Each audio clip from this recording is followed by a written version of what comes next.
we saw this person crossing the street on the other side of the street. So we all got excited and said, hey, we got one. And we waited for the guy to cross the street in front of us.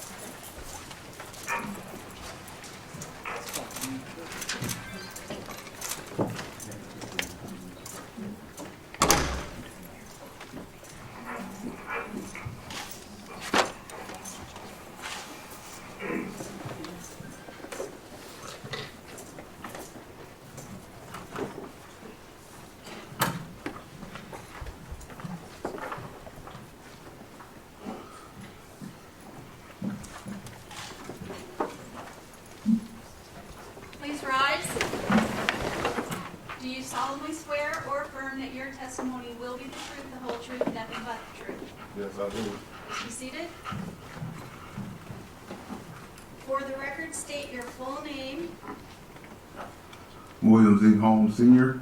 And I was waiting, and it was probably, I mean, it felt like a little while, but I would say it was maybe like 2-3 minutes.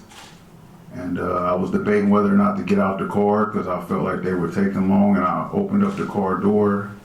When I opened up the car door and kind of stood up, everybody came bolting back around the corner full speed, yelling, go, go, go, go, go. And they all hopped in the car.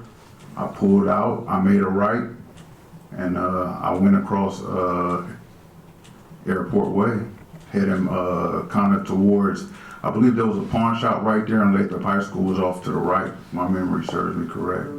When the guys came back in the car yelling, go, go, go, what was their emotional state? Jason Wallace was in the front seat, and Rashawn Brown, Shelmar Johnson, and Marquez, they were all in the back kind of yelling, you know, man, Jason was tripping, little Jay was tripping, he was tripping, and they were all just kind of talking at the same time. And Were they excited? Excited, out of breath, all of that. And I was asking them, what happened? And they just kept saying, little Jay was tripping, he stomped him out. He was tripping, he stomped him out. So I looked over at Jason Wallace and I said, man, what happened? And he was just kind of just looking like he didn't even say anything. He was just in the zone, kind of looking forward, didn't respond. So I got angry at the way everybody kind of was acting. So I just said, man, hey, fuck that. I'm dropping everybody off. And I proceeded to drop everybody off one by one, except for Shelmar Johnson. I believe he came home with me. He handed me a newspaper. I asked him, you know, what's up? And he wouldn't say anything. He handed me a newspaper, pointed to the newspaper. So I began to look at it and still asked him, you know, man, what's up? And I looked, and as I was reading it, it was on I believe the front page. It was saying something about a boy being dead, and it still didn't register until I read I seen Barnett and whatever street it was. And when I read that, that's when, for me, it clicked that was the area that we were in on that Friday night. So I was just like, I was shocked, like damn.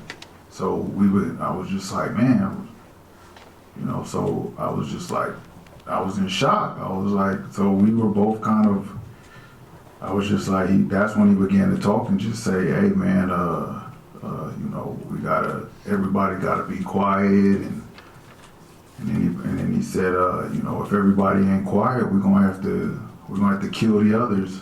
And I said, hold up, man, this ain't no movie. I said, man, just relax. And that's when I began to tell him, like, don't panic, man, just relax. I'll talk to everybody. You don't worry about nothing. I'll talk to everybody. Just relax. And I just began to tell him to relax. And that's when I proceeded to go talk to the rest of them guys when they came to school.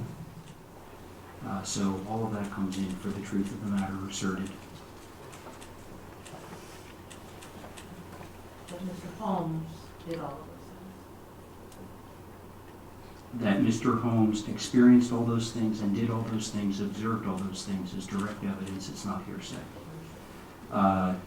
The hearsay objection is to anything that J.W. said about whether or not people needed to be kept quiet or killed if they don't stay quiet. You're still objecting to that? things. Okay. So that is reserved for ruling